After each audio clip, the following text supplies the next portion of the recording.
out of San Ynez Airport here. It's a lovely Friday afternoon at about 3:30. We're in a left 270 to the north off of runway 26. As part of that, we're climbing roughly about 95 knots indicated. We're climbing about 750 feet per minute. It's not pushing the airplane at all. It's a nice steady climb. The things that I'm looking out for are my RPM. I like to keep that at about 25. That seems to give us a nice, healthy climb rate without stressing the engine or heating the engine up at all. Now you can see that the oil temperature in the CHTs are solidly in the lower green area. That's where you want to be. The oil pressure is about 70, which again is dead in the middle where you want to be. Fuel pressure is very nice. We are off the boost pump. We are running currently off the left tank. This is a dual tank system. It holds up to 64 gallons usable, so it gets you pretty far down the road. Roughly, I would say 700 nautical miles without a problem, assuming it's the pilot. If you add passenger and gear, of course, that's going to shorten it up like any high-performance airplane. We are turning off the landing lights right now and turning on the recognition lights. That's one of the nice things about this particular model of the Mooney. You have landing lights, of course, those are required, but the recognition lights are outboard, meaning on the tips of the wings. That's really nice if you fly a lot of VFR.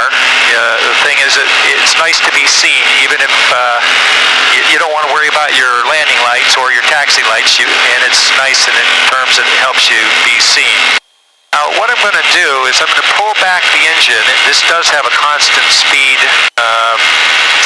propeller on it, so right now I'm pulling that back to about 24. And we're going to bring her back a little bit here because we'll be circling north of the airport, not far from the mountains. Be a little bit bumpy here just because of the time of day, but we'll get up, settle in at about 3,500, 4,500 feet MSL. And one of the interesting things over here is, if you've not seen it before, Michael Jackson's Neverland Ranch here is just a few miles north of the San Ynez Airport. A lot of folks come over here and have a peek at that. So let's see, other things here about the airplane. Primary mission for me on this airplane has been doing a commuting or for business to and from San Ynez Valley up to the Bay Area or down to San Diego or to Las Vegas. On occasion Stockton or other parts of Northern California, and on occasion to other places like Phoenix, for example. Phoenix is a couple hours away, a little bit over 2 hours, and that's one of the nice things about the airplane is that it adapts itself very well to this particular mission. While the aviation stack on it is somewhat dated, it is an instrument-rated airplane, and I do a fair amount of flying up and through the coastal clouds here in California, which is normal almost any time of the year. At night, we'll get coming up from Vandenberg Air Force Base in the Lompoc Valley, you'll get a fair amount of cool air coming in, and then it'll turn into clouds and give us a nice cover. Usually that cover's only about 1,000 foot deep, sometimes 1,500, 1,800, it depends on the time of year.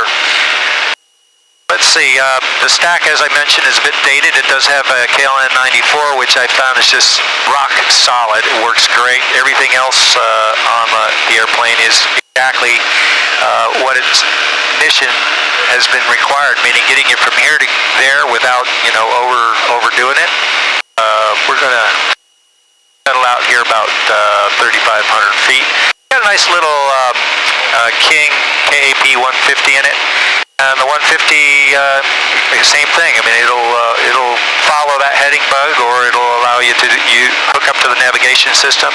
The nav 1 here is the very nice HSI setup. It's also a King stack, part of the King stack. It's got some other interesting things that while I don't use it because I primarily use the GPS system, I have learned how to use it just kind of in the interest of how the old guys used to do it. I should say the old guys. Excuse me just a second. How the old-timers used to use it. And that is this KNS 81 is where you can actually actually set your waypoints, and you fly to and from these waypoints, and those waypoints might be something like the waypoints are set off of VORs. And I mean, it's absolutely fascinating, and it's something that, of course, you get used to. Right now, we're flying on the GPS. We're using a heading bug and the altimeter to hold us at 3,500 feet. And we're using the heading bug to fly us in a nice, gentle circle, circling to the south along the mountain range here. So, as I was mentioning, we're using the heading bug to take us around in this nice, gentle 15-degree curve from the north to the south. Now we're heading over towards the west.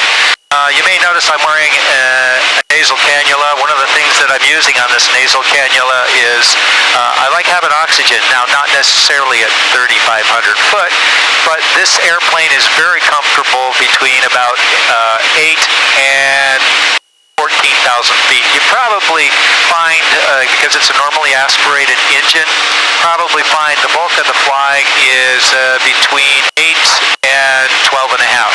And that seems to be a very, very nice altitude. Now, the reason why I wear the nasal cannula is that this particular oxygen concentrator that I'm using is called the Inogen Aviator.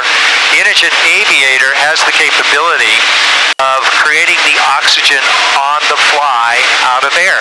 In other words, it takes ambient air, compresses it, and then it strips out the nitrogen and gets rid of it and concentrates the oxygen.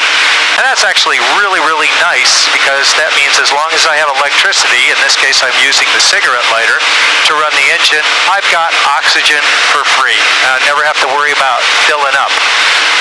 Which means that if I'm going to Las Vegas, for example, which is a couple hours from here, I'll fly at 11.5 or 12.5, depending the direction, and during the entire time, I'm fully saturated. My blood sats, meaning the blood oxygen level, is about 96, 97% at 12,500 feet.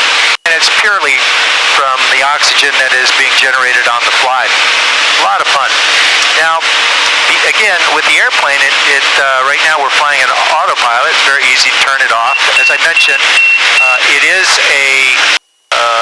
the type of airplane that it is very nice for flying to and from areas. I think that it's probably originally designed for a Texas sales guy. Now, I don't know that for a fact, but my suspicion is that probably some guy in Texas needed one of these, and they made this plane for him to be able to fly between all the small towns in Texas, because I got to tell you, this thing is perfect for going 200-300 miles at a crack and just getting there, and it's doing it extremely economically.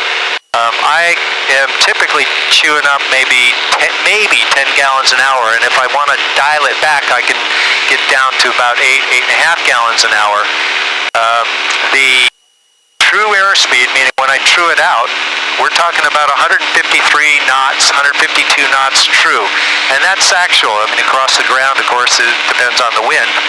But truing out 153 knots, that's nice. On a 4-cylinder engine that is an IO360, we're kind of flying loops here now at about 4,500 feet. What we're going to do is take a nice steep turn here and look down at Michael Jackson's ranch here. I don't know if you're going to be able to see it, but you can see a lot of people like to come up and see the ranch just simply because of he's so famous throughout the world, and we have an international audience for this kind of thing. And you can see that all that green stuff down there is the ranch. Would it kind of fly a little bit strange through the air there, but it's a rather large ranch, and it is a part here of the San Ynez Valley. He was living here for a number of years. In fact, one of our close friends, my wife and my close friends, was his personal doctor. Hopefully nobody will hold that against him. That was before he got into more serious trouble with his health later after he left the valley. We also have a ranch over here, which is a winery, which is owned by Fess Parker. Fess Parker, for the older audience, is a man who is quite famous as Daniel Boone.